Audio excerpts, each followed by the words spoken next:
Hey everybody, sorry about the noise and everything that's going on. I'm sitting in the car and it's 90 degrees out and it's hot, so I got the AC on. I wanted to make a quick video right quick and give you an update.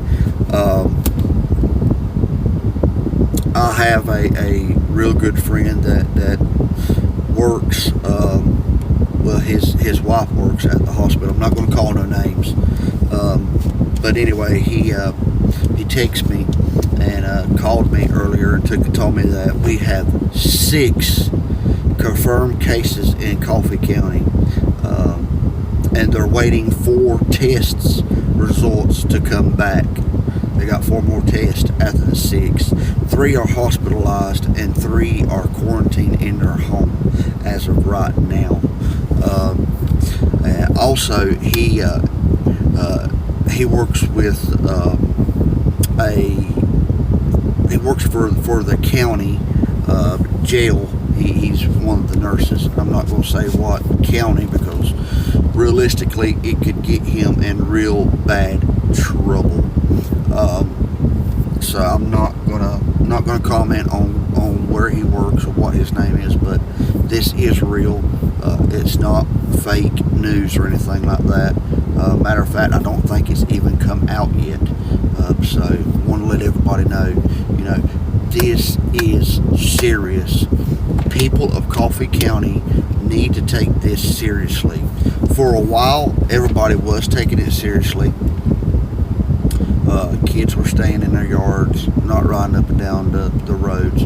Now, it being Saturday afternoon, there's kids riding up and down, going to people's houses and stuff like that, going to play with friends. And I don't have no problem with that, y'all. Really, I understand and I see why, they're doing it, because kids are getting bored. They don't know what to do. And to be quite honest, it's not their fault,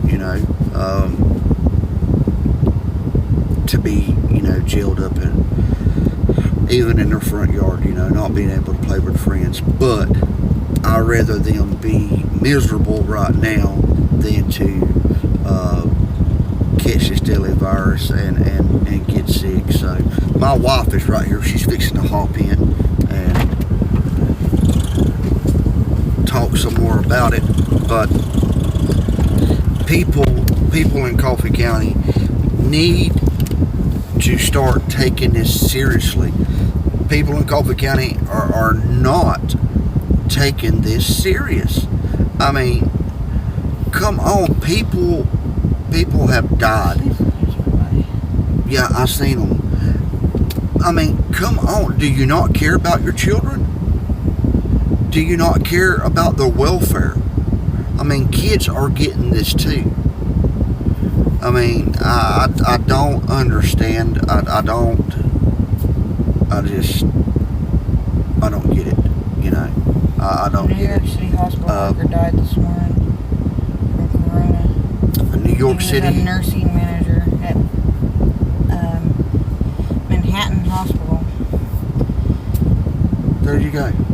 Hospital staffs are dying from corona. Let's see if we can rest in peace. See if we can get his picture right there. There they go again. I can't tell. Backwards, but It's kind of backwards, but rest in peace. trying to save lives. Trying to help people and save people's lives, and all they're asking is for people to stay home. Stay home. Keep your family home. Keep your children in your yard home. I know kids get bored. I know they get restless. Play with them. This is the time to connect with your children. They can go on, I don't know if you can see it, but it's a penguin. The aquariums are putting their webcams up so that kids can go on to the aquariums, like the Atlanta one. This one right here, he's out of, I think the one in Florida, Cape Cod. Cape Cod, Florida. Anyway, they're and the hallways are free, they're letting the penguins get out and roam around and go look at the other exhibits and just wander and everything. And they're actually putting their webcams up so that the kids can actually see them. And there's actually videos that you can Google on YouTube that people that work there have actually released them, showing the penguins walking around, looking at the other exhibits, the other animals. And they're doing it so that kids can be able to look at the different animals while they're sitting at home and they have nothing else to do. You know, there's several different things that you could do. I mean, if they are missing their friends and stuff like that, let them get on Facebook. Facebook as a kid's messenger. Let them get on there. Let them. If you got a webcam, which mostly laptops have webcams, let them get on there. Let them talk to one another. You know. You can Google funny videos of animals on YouTube, and there's gazillions of them that they would probably enjoy. There is things to do with your children besides just giving them the keys to four-wheelers and ATVs and telling them, here, you know, just go. And I know that's difficult. I know where you're coming from. He's a porcupine. His name is Titus, and he's at the Chicago Zoo. They said you can go onto the Chicago Zoo website, and it'll show you that there's webcams, and they've got him out looking at the penguins on the videos. They're letting all sorts of different animals out to be able to go and wander around, and they even have them. The Atlanta Aquarium actually has it to where you can go on there. You can look in the otter pen and watch the otters play around with each other. You can watch the penguins. You can watch the coral reef exhibit. You can watch the manatees and the beluga whales. You can watch the seals. And you get to watch them while they're in their enclosures. And it's a live web feed that you get to sit there, and your kids can sit there and watch them interact with each other and play with their toys and everything else.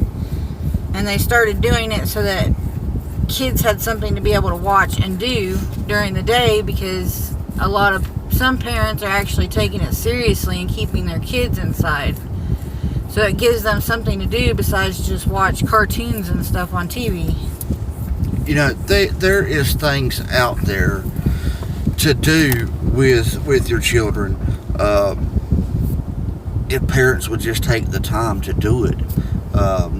You could have a picnic in the middle of your living room, you know. Take some candles when it gets good and dark. You could have a safari right there in your living room, you know. This is taking a negative and making it into a positive, you know, with your children. This is the time that you can actually bond. See how your child was doing in school when they was going to school. You know, taking and helping them with a subject that they're struggling with. Math, science, history, social studies, stuff like that, you know. People need to take this serious. There's not enough people that are not taking this serious. And in a little bit, I'm going to keep the windows up, and I'm going to ride around my neighborhood, and I'm going to take and show y'all the people that are literally, I'm not going to show no addresses or nothing, but people that are literally not taking this serious. They're letting their children just wander around. I mean, like I was telling you earlier, and the other videos that I've done, we don't know who's got this. You're letting your children go to your neighbors and play. Any other time, I'd say, hey, that's a good thing. You don't know what they got. You don't know who's coming to their house that could be coughing, that could have this virus. They are 3 people somewhere in Coffee County that is sick and at home. Nobody knows where they are. Is your child going to their house? And how can you sit there and say, nah, I know where my child's going? You give them the keys to a four-wheeler. Unless you're with them, you don't know where they're going. You don't know what they're doing. I mean, if they're doing something that you tell them that they shouldn't be doing, they're not going to tell you the truth about it. They're going to lie. The preacher's children lie. I know. And I want to show y'all right quick. There is some right there. Right there. That is what I'm talking about, people. I don't know if you got a good look at it or not. Hang that back up. I don't know if you got a good look at it. But come on, y'all. I mean, come on. That is dangerous.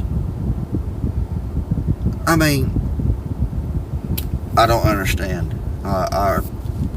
Like I said, any other time, I wouldn't mind. Those kids right there can't even hardly touch the pedal. Even though that is a dirt road right there, it is owned by the state. It is not properly owned. A vehicle that is considered a vehicle, a four-wheeler is considered a vehicle.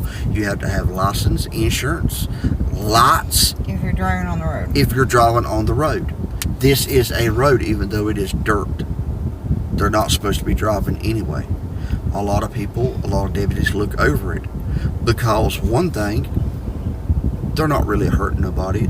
This is the woods. We live in the woods. This is South Georgia. You know, there they go again. I mean, this is not the time to be letting your children go all over the place. If you're scared to leave your house to get something to eat from a drive-thru or anything like that, there's different things you can do. There's DoorDash. They actually have it where you can actually request them to leave it on your doorstep so that they don't come in contact with you. If you decide that you wanted to leave them a tip, they're asking you to pin it up on your door with like tape or something, or put it in front of your door where you want them to leave your food at and place like a rock or something on it where they can at least see that it's there, and you can actually write that in the notations that you did leave a tip right there. Or you can have them to where you can leave different instructions, you know, telling them to wait in the car and that you will go out and get it. And a lot of them, they've actually put out a lot of protocols for them about, you know, the drivers, if they are going up to the doors, or if for some reason they do meet the actual, you know, the actual person that's getting it, you know, they're wanting them to have, you know, masks on if they have them. If not, then they want them to definitely be able to have gloves. And that if you don't feel safe on it, then you can actually tell somebody in a nice way, no, if you can, just stop right there and I'll just leave it right here where I'm standing at, and then you can come pick it up. I mean, they've got that, they've got Grubhub, there's Uber Eats. Now, I don't know about Uber Eats or Grubhub about if they have any kind of protocol like that where you can actually request for them to leave it at your doorstep. But I do know that DoorDash does. What it boils down to and what she's trying to say is you can order food from uptown. You can order like a pizza, taco, stuff like that, and get people to deliver it to you. That is still safe. And if you don't feel like cooking with your children, you go order a pizza. Pizza places are still open. Some deliver, some don't. But you can get DoorDash to go, you know, get it for you. And they're taking precautions. They'll bring it to your house, leave it on your doorstep. They'll let you know, when they're starting to come up. That way dogs or cats or stuff like that can't get in it. Or if they don't deliver all the way to your house, you can actually call them up on the phone and ask them, say, well, I know you don't deliver because I live a little bit further than where you deliver at. Where can I go that I can meet the delivery driver? And you can actually tell them when you're ordering your pizza or something to have it delivered, you can sit there and tell them, okay, well, I'll have my trunk open when they come. If he can just set it in the trunk because you've already paid for it with a credit card or a debit card or something like that, then, you can ask him to actually place it into your trunk and then just shut your trunk. So then you don't have to have any contact with them. But, I mean, if you're paying in cash or something like that, then, I mean, you can actually, have them meet you somewhere to be able to do it. And as far as I know, our Walmart here is doing it at 2 days at a time because they're getting so overloaded, but they're still doing online grocery pickups on their apps where you can actually pick stuff from Walmart. If they have it in stock, then then they'll put it in your buggy. But, I mean, if not, then they'll let you know that they have something to substitute it with or that they don't have it at all. But, I mean, you can still be able to get grocery pickups from Walmart so that you don't have to go into the store and roam around with all the extra people in there. I understand people still have to live, people still have to go pick up their medications. They have to go pick up their groceries, and stuff like that. Dog food if they got animals. But all we're saying is, take precautions when you do it, and don't just, dilly-dally around uptown. Get what you got to get and just go back home. It's as simple and as easy as that, Use hand sanitizer. We got Lysol spray in here. Speaking on that, actually, CVS has offered a delivery service for your prescriptions. There you go. CVS is delivering now, So, all we're saying is, if you got to go uptown and get, what you need to live off of, go get it. But, don't linger, get what you got to get and get back home, and for God's sake, people, come on. I mean, this is serious. We can take it for a little while. Keep your kids at home. Keep them safe. That way you know who's coming around them. That way maybe we can stop the spread of this deadly virus. Because until people start actually listening, it's not going to stop. This is just going to keep going on and going on and going on. And more people are going to get sick. And sadly, more people are going to die. It's not forever. It's for a little while. So come on, let's get on board. Let's take this serious like we need to do. We're praying for y'all. If you will, please pray for us. If you haven't already, hit that like button, hit subscribe. If we find out anything more, we'll take and let you know, day or night. We're doing like everybody else. We're watching this around the clock. So we love y'all. Pray for us. We're praying for you, and pray for our nation's leaders and for our country and everybody else. Y'all stay safe.